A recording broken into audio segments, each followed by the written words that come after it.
नमस्कार दोस्तों, हमारे चैनल में आप सभी का स्वागत है। आप लोग ये कहानी कहाँ से देख रहे हैं कमेंट करके ज़रूर बताइएगा। कहानी पसंद आए तो वीडियो को लाइक, चैनल पर पहली बार आए हैं तो सब्सक्राइब करना नहीं भूलिएगा। चलिए कहानी की ओर चलते हैं। चुपचाप सभी लाइन में बैठ जाओ, सबको खाना मिलेगा, मंदिर के पुजारी ने वहाँ मौजूद गरीबों से कहा। तभी वहाँ एक गाड़ी आती है और उनमें से कुछ लोग उतरते हैं और वहाँ मौजूद गरीबों को खाना और कंबल बांटने लगते हैं। सेजल वहाँ मौजूद बच्चों के लिए अलग से स्वेटर लेकर आई थी और वहाँ वह बच्चों को एक किनारे ले जाकर दे रही थी। जब बच्चों को स्वेटर देना हो गया तो वह अपने परिवार की मदद करने लगी और सभी को खाना बांटने लगी। खाना बांटते हुए जब वह एक आखिरी गरीब के पास पहुंची तो वह बड़ी हैरानी से उस बूढ़े को देखने लगी। वह बूढ़ा सर झुकाए बैठा था, फटे पुराने कपड़े, फटी चप्पल, ठंड से ठिठुर रहा था। सेजल जब अच्छे से उस बूढ़े का चेहरा देखती है तो उसके होश ही उड़ जाते हैं और उसके हाथ से सारा सामान गिर जाता है, जिस पर वह बूढ़ा उससे कहता है, यह मैं रख लूँ बेटा, बड़ी ठंड लगती है, एक कंबल से मेरा गुजारा नहीं होता, तुम चाहो तो खाना मत देना मुझे। सेजल उस बूढ़े की बात सुनकर रो पड़ती है और कहती है, पापा आपने मुझे पहचाना नहीं, मैं आपकी गुड़िया, आप यहाँ और इस हालत में। वह बूढ़ा सेजल की बातें सुन तो पा रहा था पर वह शायद समझ कुछ नहीं पा रहा था और अवाक होकर सेजल को बस देखे जा रहा था। तभी मंदिर का पुजारी पीछे से आकर कहते हैं, क्या तुम इन्हें जानती हो? हाँ, यह मेरे पिता शिव नारायण सक्सेना हैं। सेजल ने कहा, बेटी यह कौन है, कहाँ से आए हैं यह तो पता नहीं, बस एक दिन इन्हें यहाँ कोई बिठा कर चला गया, तब से यह यहीं मंदिर के बाहर ही रहते हैं। और ताज्जुब की बात तो यह है, इन्हें अपने जीवन के बारे में कुछ भी याद नहीं। पर तुम कह रही हो यह तुम्हारे पिता हैं, फिर इनकी ऐसी हालत कुछ समझ नहीं आया। पुजारी ने कहा, पंडित जी मेरे पापा को मेरे भैया सुधीर अपने साथ अमेरिका ले गए थे और तब से रोज़ मेरी बात पापा से फ़ोन पर होती है। फिर यह यहाँ क्या कर रहे हैं और वह भी ऐसी हालत में? मैं खुद हैरान हूँ। या तो पापा को भैया ने यहाँ छोड़ा है या पापा वहाँ से खुद ही चले आए होंगे। अब इन्हें तो कुछ भी याद नहीं जो इनसे पूछूं आखिर माजरा क्या है। अब तो वही बता सकते हैं पूरी बात। अभी फ़ोन करती हूँ भैया को। यह कहते हुए सेजल सुधीर को फ़ोन लगाने लगी। सुधीर के फ़ोन उठाने के बाद, हेलो भैया कैसे हो, क्या कर रहे थे? सेजल ने पूछा। कुछ नहीं, बस तुम्हारी भाभी के साथ बाहर शॉपिंग पर जाने की तैयारी कर रहा था। तुम बताओ, आज तो तुम्हारे यहाँ पूजा हवन है ना, हो गई उसकी तैयारी? सुधीर ने पूछा। हाँ बस वही चल रही है। भैया ज़रा पापा को फ़ोन देना, वह क्या है ना, उन्हें पूजा पाठ काफ़ी पसंद है तो सोचा वीडियो कॉल पर ही उन्हें दिखा दूँ। सेजल ने कहा, अच्छा रुक। यह कहते हुए सुधीर पापा पापा कहते हुए फ़ोन देने लगता है। उधर से बिल्कुल सेजल के पापा की आवाज़ आती है जो कहते हैं, हाँ गुड़िया बोल बेटा, आज मेरी तबीयत बिल्कुल ठीक नहीं है, मैं तो दवाई खाकर सो रहा था, तू फिर कभी वीडियो कॉल कर लेना। उसके बाद सुधीर फ़ोन में आकर कहता है, वह क्या है सेजल, पापा को यहाँ की ठंड बर्दाश्त नहीं हो रही है, इसीलिए थोड़े सुस्त हो गए हैं, तू फिर कभी बात कर लेना। सुधीर ने इस बात से सेजल हैरान तो हुई और उसने सोचा, जब पापा यहाँ मेरे सामने बैठे हैं तो फ़ोन पर वह आवाज़ किसकी थी।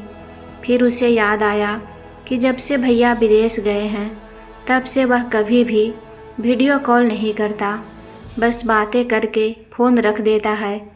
जब भी उसे वीडियो कॉल करने को कहती थी तो वह कोई न कोई बहाना बना ही देता था। आखिर यह सब हो क्या रहा है? सेजल ने सोचा और फिर वह शिव नारायण जी को अपने साथ ले गई। वह अपने पति अमित से कहती है, पता नहीं अमित, यह पापा को क्या हो गया है। और जब भैया इन्हें अमेरिका ले जाने वाले थे तो यह यहाँ इस हालत में कैसे? यह ना तो मुझे पहचान रहे हैं और उधर भैया भी पता नहीं किससे मेरी बात करवाते आए हैं इतने दिनों तक। सेजल, तुम्हें पक्का यकीन है ना यह पापा ही हैं? क्योंकि मैं इसलिए ऐसा कह रहा हूँ, यह ना तो तुम्हें मुझे पहचान रहे हैं, ऊपर से उधर भैया ने भी तुम्हारी बात पापा से करवाई। ऐसा तो नहीं कहीं यह कोई बहरूपिया हो? अमित ने कहा, यह कैसी बातें कर रहे हो आप? यह मेरे पापा ही हैं। यह बहरूपिया वगैरह फिल्मों में होता है, असल ज़िंदगी में नहीं। और मैं अपने पापा को नहीं पहचानूंगी क्या? यहाँ कोई बड़ी साजिश हुई है, पर पता कैसे करूँ? भैया इतनी दूर बैठे हैं और फ़ोन पर वह तो सच्चाई बताने से रहे, और यहाँ पापा भी सब कुछ भूल कर बैठे हैं। आखिर सच्चाई का पता करूँ तो कैसे? सेजल ने कहा, सेजल, यह सब बाद में करेंगे। अभी सबसे ज़्यादा ज़रूरी है पापा का इलाज करवाना। एक बार पापा ठीक हो जाए, बाकी तो सब कुछ अपने आप ही सही हो जाएगा। अमित ने कहा, ठीक कह रहे हो आप। यह कहकर सेजल शिव नारायण जी के पैरों के आगे बैठकर कहती है, पापा, आपको अपनी गुड़िया याद नहीं? पापा, आपकी तो जान बचती थी हम में, फिर आप हमें कैसे भूल सकते हैं? कुछ तो याद कीजिए, कुछ तो बताइए पापा, आप ऐसे अनजान नहीं बन सकते। सेजल शिव नारायण जी से यह सब बातें कहते कहते रो पड़ी। बिटिया, कौन हो तुम? मुझे सच में याद नहीं, पर यह जो तुम कह रही हो ना, गरीबों में दान बड़ा अच्छा नेक काम है। तुम्हें पता है, उन बच्चों को जब रात में ठंड लगती है तो वह काफ़ी रोते हैं। आज वह भी चैन से सो पाएंगे। भगवान तुम्हारा भला करेंगे। शिव नारायण जी ने अपने कांपते हाथों को उठाकर सेजल को आशीर्वाद देते हुए कहा, पापा, यह भी आपसे ही सीखा है। जब आप किसी की मदद करने के लायक हो तो ज़रूर करो, क्योंकि भगवान ने जितना हमें दिया है उतना तो शायद किसी का सपना हो। पापा, भले ही अभी आपको कुछ याद नहीं, पर मुझे सब कुछ याद है, और अब आपकी यह बेटी आपकी भी मदद करेगी, सेजल ने कहा। अगले दिन सेजल शिव नारायण जी को डॉक्टर के पास ले जाती है और डॉक्टर उसे कहते हैं, यह किसी गहरे सदमे की वजह से अपनी यादाश्त खो चुके हैं। ऐसे मरीजों का वापस से यादाश्त आना बड़ा मुश्किल होता है, पर कभी कभी अगर वही मंजर इन्हें दोबारा नज़र आ जाए जिससे इन्हें सदमा लगा है तो यादाश्त वापस आ सकती है। पर अब अभी पक्का नहीं कह सकते। मुझे इनके कुछ टेस्ट करने पड़ेंगे, फिर उनकी हालत कहाँ तक बेहतर की जा सकती है उसकी कोशिश करेंगे। सेजल यह सुनकर काफ़ी मायूस हो जाती है और फिर वह शिव नारायण जी को घर वापस लेकर आ जाती है। घर आकर वह अमित से कहती है, अमित, आज से पहले कभी मैंने खुद को इतना लाचार महसूस नहीं किया। समझ रही हूँ पापा का साथ ज़रूर कुछ न कुछ बुरा हुआ है, पर कर कुछ भी नहीं पा रही हूँ।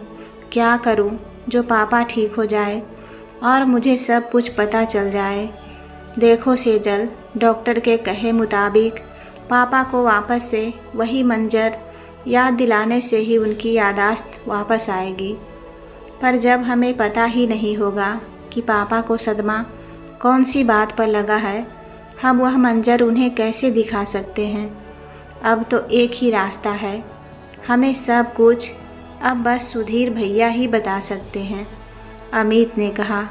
पर भैया जो इतने दिनों से झूठ बोलते आए हैं मुझे, वह अब क्यों सच बताएंगे भला? मैं तो बस यह सोचकर हैरान हूँ कि भैया को अमेरिका गए लगभग 1 साल से भी ज़्यादा हो गया और तब से पापा इसी हाल में जी रहे थे। सर्दी, गर्मी, बरसात की मार झेलते रहे और मैं बेवकूफ़ यहाँ से दूर बैठी यही समझती रही पापा अमेरिका में आराम से हैं। क्यों मेरे दिमाग में एक बार भी यह बात नहीं आई कि पापा को भैया कभी वीडियो कॉल पर आने क्यों नहीं देते। सेजल ने कहा, जानता हूँ सेजल, तुम्हारी तकलीफ़ अभी मैं समझ सकता हूँ, पर यह वक्त भावनाओं में बहने का नहीं है, एक ठोस कदम उठाने का है। सुधीर भैया यूँ सच्चाई तो नहीं बताएंगे, उल्टा अगर उन्हें पापा के बारे में पता लग गया तो वह इंडिया कभी वापस नहीं आएंगे। इसीलिए हमें सबसे पहले उन्हें यहाँ धोखे से बुलाना होगा और सिर्फ एक ही चीज़ है जो उन्हें यहाँ बुला सकती है, वह है पैसा। तुम भैया को फ़ोन करके कहोगी कि पापा की कोई पॉलिसी मैच्योर हुई है पूरे 1 करोड़ की, और वह पापा को यहाँ आकर साइन करने के बाद ही सीधे उनके अकाउंट में मिलेगी। उसे कुछ शक ना हो, उसके लिए कहना पापा से पूछना ज़रा कि ऐसी कोई पॉलिसी जिसमें उन्होंने अल्टरनेट पते पर मेरा घर का पता डाला था। जब तुम ऐसा पूछोगी तो वह या तो कोई बहाना बनाएंगे या कहेगा हाँ पापा हाँ कह रहे हैं। पैसों की बात सुनते ही वह ज़रूर आएगा, तब हम उसकी गिरेबान पकड़ेंगे और जब वह आएगा पहले हम देखेंगे कि पापा को साथ ना लाने का वह क्या बहाना बनाते हैं। तब तक पापा को कहीं छुपा कर रखना होगा। अमित ने कहा, उसी रात शिवनारायण जी जब सो रहे थे वह नींद में ज़ोर ज़ोर से चीखते हुए कहने लगे, मैंने नहीं मारा उसे, मैं नहीं मारा उसे बेटा, तू तो यकीन कर। सेजल नारायण जी की कमरे में ही सोई थी। वह इस आवाज़ से उठ बैठी, पर उसने शिवनारायण जी को जगाया नहीं। उसे लग रहा था कि नींद में ही शायद शिवनारायण जी कुछ काम की बातें बता देंगे, पर वह इन शब्दों के अलावा कुछ नहीं बोले और शांत होकर वापस से सो गए। अगले दिन सेजल सुधीर से फ़ोन पर कहती है जैसा उसे अमित कहता है। फिर सेजल कहती है, ज़रा पापा को फ़ोन देना, जिस पर सुधीर कहता है, अरे पापा अपने हम उम्र दोस्तों के साथ बाहर जाते हैं, इस समय पूरे दिन घर पर रहकर बोर हो जाते हैं, इसीलिए मैं ही कहता हूँ चले जाया करें। अरे मैं उन्हें बता दूँगा और अगर आने की ज़रूरत पड़ेगी तो ज़रूर आऊँगा। एक बात बता, अगर सिर्फ मैं आऊँ तो चलेगा? वह क्या है ना, पापा की अब उम्र भी काफ़ी हो गई है तो सफ़र उन्हें रास नहीं आती, वह भी इतना लंबा सफ़र। भैया पॉलिसी पापा के नाम पर है तो उनके तो साइन चाहिए होगी ना, पर क्योंकि उन्होंने नॉमिनी में आपको रखा है तो मैं पूछती हूँ वकील से कि सिर्फ आपके साइन से काम होगा या नहीं। यह कहकर सेजल फ़ोन रख देती है। अगले दिन वह वापस से सुधीर को कॉल करके कहती है, हाँ भैया आपके साइन भी चलेंगे। तो इस पर सुधीर कहता है, ठीक है, मैं सबसे जल्दी का टिकट करवा कर आता हूँ। वह तुम्हारी भाभी भी आना चाहती है, काफ़ी दिनों से हो गए हैं हमें वहाँ आए हुए। हाँ हाँ भैया, आप सभी का स्वागत है। काश कि पापा भी आ पाते तो उनसे भी मिलना हो जाता, पर आप और भाभी दोनों आ जाएंगे तो पापा की वहाँ देखभाल कौन करेगा? सेजल ने कहा, यहाँ पापा के लिए फुल टाइम मेड है जो पापा के अच्छे से देखभाल करती है, और कुछ दिनों की ही तो बात है। सुधीर ने कहा। फ़ोन रखने के बाद सेजल अमित से कहती है, कैसे झूठ पर झूठ बोले जा रहे हैं। आओ भैया, जो तुम्हारे झूठ का करारा जवाब मैंने भी ना दिया तो मेरा नाम भी सेजल नहीं। सेजल, हमें बड़े सतर्क होकर पूरा काम करना पड़ेगा, कहीं ऐसा ना हो कि सुधीर के यहाँ आने से पहले उसे सब कुछ पता चल जाए। अमित ने कहा। उसके बाद एक दिन सेजल शिव नारायण जी को पार्क में घुमाने ले जाती है। वह वहाँ बैठे अपने पापा को कुछ पुरानी तस्वीर दिखा रही थी, पर शिव नारायण जी उन तस्वीरों को एक अनजान की तरह ही देख रहे थे। यहाँ तक कि वह अपनी पत्नी को भी नहीं पहचान रहे थे। पर जैसे ही सेजल ने फ़ोन पर तस्वीर बदलते बदलते शिवनारायण जी को सुधीर की तस्वीर दिखाई, शिवनारायण जी के चेहरे का भाव ही बदल गया। वह एकाएक बोल पड़े, अरे यह तुम्हारे परिवार के बीच में क्या कर रहा है? आप जानते हो इन्हें? क्या किया था इन्होंने? सेजल उत्तेजित होकर शिवनारायण जी से पूछने लगी। इससे पहले शिवनारायण जी कुछ बताते, एक बुजुर्ग व्यक्ति वहाँ जाकर सेजल से कहता है, अरे सेजल बेटा, तुम कितने दिनों बाद मिलना हो रहा है तुम लोगों से। और शिवनारायण यह अमेरिका से कब आया? अरे दिनेश अंकल, आप कैसे हैं? सेजल ने पूछा। बेटा मैं तो ठीक हूँ, जब से इस मोहल्ले से दूर गया हूँ सबसे लगभग रिश्ता टूट ही गया है। उम्र हो गई है, ज़्यादा घर से निकलना नहीं हो पाता। शिवनारायण से तो तब मिला था जब यह अमेरिका जाने वाला था, उसके बाद यह कब आया? और तुम शिवनारायण आने के बाद एक फ़ोन तो कर सकते थे ना मुझे। हम पड़ोसी कम दोस्त ज़्यादा थे, थोड़ी दूर क्या चला गया, सारे रिश्ते ही तोड़ दिए। दिनेश जी ने कहा, अंकल क्या बताऊं आपको, पापा को अभी कुछ भी याद नहीं। आप यकीन नहीं करेंगे, मैंने पापा को किस हालत में देखा। हमारे बहुत कोशिशों के बाद अमित का ट्रांसफ़र इसी शहर में हो पाया। मेरे सास ससुर का भी हमारे अलावा कोई नहीं है। और मैं सोच रही थी पापा भी भैया के साथ अमेरिका में बस गए हैं, तो चलो एक ही शहर में रहकर पूरे परिवार के साथ रह पाएंगे। यहाँ आने के बाद अपने मन्नत के पूरा होने पर माता के मंदिर के बाहर गरीबों में कुछ दान करने का इरादा बनाकर जब वहाँ गई तो पापा को वहाँ भिखारियों की लाइन में बैठे भीख मांगता देखा। मैं बता नहीं सकती अंकल, उस वक्त मुझ पर क्या बीती। सोचा था पापा अमेरिका में आराम से हैं, पर यहाँ तो पापा की ऐसी हालत, अब उनके साथ क्या हुआ ना तो यह बता सकते हैं ना ही भैया बताएंगे। सेजल ने कहा, बेटा जब उसने मुझे अपने अमेरिका जाने की बात बताई थी, वह भी सुधीर के साथ, तभी मुझे यह बात खटकी थी, क्योंकि सुधीर कभी सीधे मुंह तो इनसे बात ही नहीं करता था। यह अक्सर जाकर अपना दुख मुझे बताया करता था। एक बार की बात है, जब यह मुझसे मिलने आया तो उसने कहा, दिनेश एक कप चाय पिलाएगा? मैंने अपनी बहू से कहकर चाय मंगवा दिया। चाय आने के बाद भी यह कुछ कहना चाह रहा था, पर कह नहीं पा रहा था। जब मैंने पूछा, शिवनारायण कोई परेशानी है बताओ, तो यह मुझसे कहने लगा, दिनेश तू मुझे कुछ खिला सकता है क्या? बड़ी भूख लगी है यार। पर यह बात सुधीर या बहू को मत बताना। वो क्या है ना, सुबह से यह दोनों कहीं निकले हुए हैं, मुझे यह भी नहीं पता कब आएंगे। मैंने सोचा मेरा खाना फ्रिज में रख कर गए होंगे, पर घर में कोई खाना नहीं है। बहुत ज़ोरों की भूख लगी है, पैसे भी नहीं है मेरे पास। इस पर मुझे सुधीर पर काफ़ी गुस्सा आया। ऐसे कैसे कोई कर सकता है? पर इसने मुझे कहा, यार कुछ खिला दे, शुगर का मरीज़ हूँ, ज़्यादा देर तक भूखा नहीं रह पाता। फिर मैंने इसे पोहा दिया। यह तो रही उस दिन की बात। आए दिन तो तुम्हारे घर से चीखने चिल्लाने की आवाज़ें आती थी, जिसे मेरा परिवार भी सुनता। एक रोज़ तो थक कर मेरे बेटे ने पुलिस को ही बुला लिया ताकि यह सब बंद हो जाए। पर हमें क्या पता था मेरा यह कदम हमें इससे और दूर ले जाएगा। पुलिस तो चले गए, पर शिवनारायण बिल्कुल बदल गया। वह मुझसे अब बात नहीं करता और ना ही मेरे घर आता।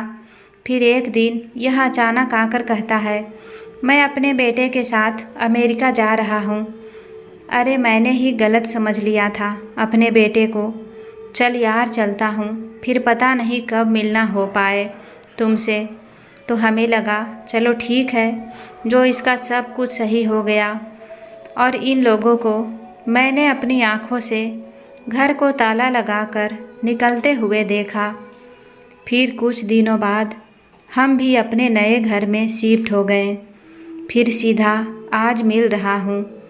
दिनेश जी ने कहा, इतना सब कुछ चल रहा था पर पापा ने मुझे कभी कुछ नहीं बताया। अब तो मुझे पक्का यकीन हो चला है इन सब में भैया की कोई बड़ी प्लानिंग ही होगी। सेजल ने कहा, हाँ बेटा, इसे मैंने कई बार कहा भी था तुझे सब कुछ बता दे, पर यह कहता अभी मेरी और ज़िंदगी बची ही कितनी है, क्यों खामोखा अपनी बच्ची को भी परेशान करूं। बेटा तो पहले से ही मुझसे परेशान है। दिनेश जी ने कहा, अंकल, काश की पापा की इस हालत की वजह मैं जान पाती, फिर बताती भैया को। सेजल ने कहा, बेटा, अगर इन सब में मेरी कोई मदद चाहिए तो बेझिझक बताना। कितना हंसमुख हुआ करता था मेरा दोस्त, बेचारे पर ऐसी क्या बीती जो इसकी ऐसी हालत हो गई। दिनेश जी ने कहा और वहाँ से चले गए। उधर सेजल शिव नारायण जी को भी घर लेकर वापस आ गए और उन्हें वापस से सुधीर की तस्वीर दिखाकर पूछने लगी, क्या आप इन्हें जानते हैं? अब शिव नारायण जी को कुछ याद नहीं आया। दिन बीतते गए और एक दिन सुधीर भी आ गया। सुधीर के आने से पहले ही सेजल ने शिव नारायण जी को छुपा दिया था। सुधीर जाकर सेजल से कहता है, कब चलना है साइन करने? भैया, अभी अभी तो आए हो, यह सब तो हो ही जाएगा, इतनी भी क्या हड़बड़ी है, ज़रा हमारे साथ भी अच्छे से मिल लो। सेजल के यह कहते ही सुधीर कहता है, अरे नहीं नहीं, हम अपने लिए परेशान नहीं हैं, पापा के लिए जल्दबाजी कर रहे हैं। वह उन्हें वहाँ अकेले छोड़कर आए हैं ना, इसीलिए। हाँ सही कहा भैया, एक बार पापा को कॉल तो करो। एक काम करो, वीडियो कॉल ही कर लो, आखिर पता तो चले अकेले ठीक ठाक तो है ना। सेजल ने कहा, अरे नहीं नहीं, अभी पापा के दवा खाकर सोने का समय है। मेरी अभी उनकी मेड से बात हुई, वह अभी अभी सोए हैं, बाद में बात करवा दूंगा। सुधीर ने कहा, अच्छा चलो ठीक है, तुम ना ही सही, मैं ही तुम लोगों को पापा से मिलवा देती हूँ।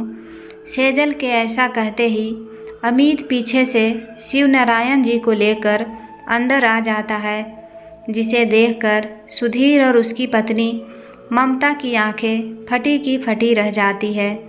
क्या हुआ भैया, इतना क्यों चौंक रहे हो?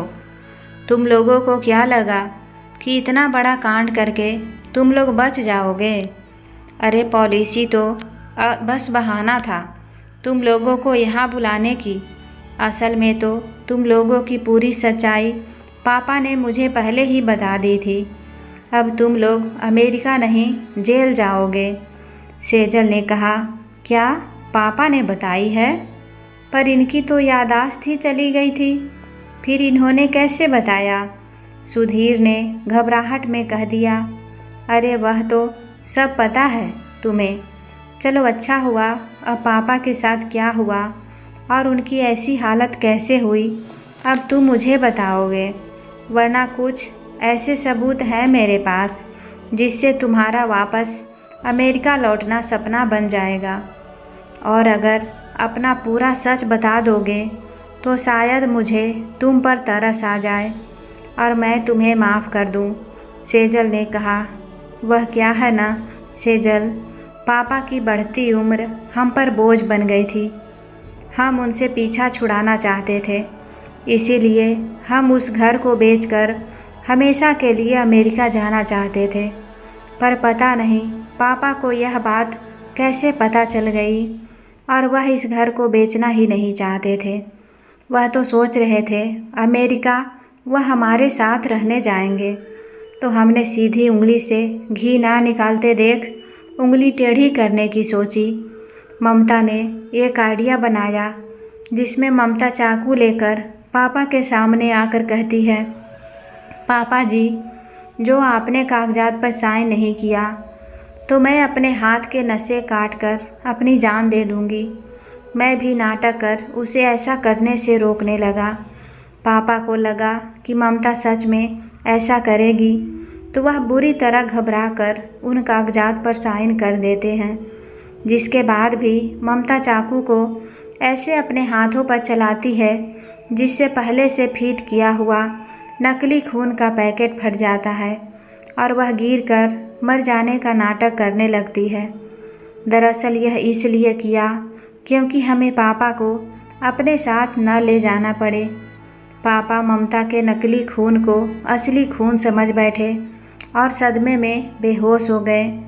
जब उन्हें होश आया तो उन्हें इतना गहरा सदमा लगा और वह सब कुछ भूल गए। हमने देखा यह अच्छा मौका है हमारे लिए। लगभग तुझे लेकर सभी को हमारे अमेरिका जाने की बात पता थी और हमने पापा की याददाश्त चले जाने का फ़ायदा उठाया और उन्हें अपने साथ लेकर तो निकले, पर बीच रास्ते में ही छोड़ दिया, क्योंकि हमें पता था ना तो पापा अब अपने घर ही पहुंच पाएंगे और ना ही किसी को अपना परिचय दे पाएंगे। पर पता नहीं यह तुम्हें कैसे मिल गए। सुधीर ने कहा, अभी भी एक बात छुपा रहा है या नालायक? बताना, किस तरह तुम लोगों ने मुझे जहर देकर मारने की कोशिश भी की थी। वह तो भला हो उस बिल्ली का जिसने मेरा खाना खा लिया और मेरी जगह वह चल बसी।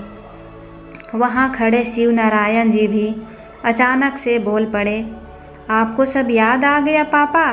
सेजल ने कहा, हाँ बेटा, जब यह हमारी कहानी बता रहा था तभी मुझे सब कुछ याद आ गया, पर मैं देख रहा था कि आखिर मेरी मरी हुई बहू जिंदा कैसे हो गई।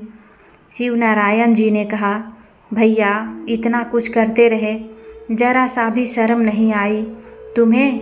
अरे यह हमारे पापा हैं, लगभग 1 साल से भी ज़्यादा यह सड़क पर जी रहे हैं और आगे भी एक दिन ऐसे ही चले भी जाते, तब भी तुम हमें यही कहते कि पापा का अंतिम संस्कार कर दिया। इतने दिनों से जो तुम पापा की आवाज़ सुना रहे थे वह कैसे कर रहे थे? सेजल ने कहा, वह तो एक आवाज़ को रिकॉर्ड कर एक टेप के जरिए करता था ताकि किसी को कोई शक ना हो, सुधीर ने कहा। उसके बाद सेजल कहती है, सॉरी भैया, अब आप दोनों कभी अमेरिका नहीं जा पाएंगे क्योंकि पुलिस आ रही है और वह आप लोगों को असली जगह ले जाएगी और सबूत के लिए सारी बातें रिकॉर्डिंग भी हो गई है। नहीं सेजल, माफ़ कर दे मुझे। पापा आप तो कुछ कहिए ना, बड़ी मुश्किल से अमेरिका में सेटल हो पाया, सब बर्बाद हो जाएगा, सुधीर ने कहा। इस पर शिव नारायण जी ने रणबीर को एक चांटा लगा कर कहा, अब क्यों माफ़ी मांग रहा है? जा कोई और योजना बना मुझे बीमार बताने की। बेटा भगवान की लाठी में आवाज़ नहीं होती। फिर पुलिस आकर सुधीर और ममता को ले जाती है। उसके बाद सेजल शिव नारायण जी के सीने से लगकर कहती है, पापा आज मैं बहुत खुश हूँ कि आप ठीक हो गए। आपसे कोई और भी मिलने आया है, वह देखिए। तभी दिनेश जी आते हैं और कहते हैं, क्यों भुलक्कड़, मुझे याद है? शिव नारायण जी हंसते हुए बोले, हाँ तुझे कैसे भूल सकता हूँ यार, पर एक बात बता, तू तो बड़ा खुश था अमेरिका जाने के लिए। कहीं से भी ऐसा नहीं लग रहा था कि सुधीर तुझ पर जोर डाल रहा है। दिनेश जी ने कहा, हाँ, क्योंकि कुछ दिनों से दोनों बड़ी चिकनी चुपड़ी बातें कर रहे थे। मुझे तो बाद में पता चला कि यह इस घर को बेचकर हमेशा के लिए मुझे जहर देकर जान से मारने का इरादा बना रहे हैं। तभी मैंने विरोध किया, पर देखो क्या से क्या हो गया। शिव नारायण जी ने कहा, वह तो शुक्र मनाओ तेरी बेटी और दामाद का, वरना दिनेश जी ऐसा कह ही रहे होते हैं। तभी सेजल कहती है, बस कीजिए आप लोग, अब तो खुशी मनाने के दिन आ गए हैं, तो भूल जाइए पुरानी बातों को। और फिर सभी लोग हंसने लगते हैं। अब शिव नारायण जी को सेजल ही अपने घर में प्रेम पूर्वक रखने लगी। सुधीर और ममता ने कई बार शिव नारायण जी से मिलने की कोशिश की, मगर सेजल ने अपने घर के नौकरों को साफ हिदायत दे रखी थी कि उन्हें किसी भी कीमत पर घर के अंदर न आने दिया जाए। सच कहा है, पाप का घड़ा एक दिन फट ही जाता है। वैसे ही हुआ सुधीर और ममता के साथ भी। अगर उन्होंने निर्दोष भोले भाले शिव नारायण जी को जहर देकर मारने की कोशिश ना की होती तो उन्हें भी जेल की हवा ना खानी पड़ती और सभी लोग प्रेम पूर्वक अपना अपना जीवन जीते।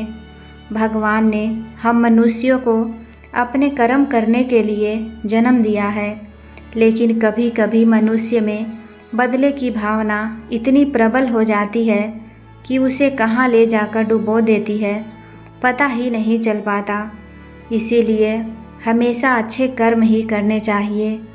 दोस्तों, उम्मीद करती हूँ आपको कहानी पसंद आई होगी। कहानी पसंद आए तो वीडियो को लाइक करें। चैनल पर पहली बार आए हैं तो सब्सक्राइब करके बेल आइकन घंटी प्रेस करना ना भूलें। कहानी को पूरा देखने के लिए दिल से धन्यवाद। मिलती हूँ एक नई कहानी के साथ। अपना ख्याल रखें। Bye bye.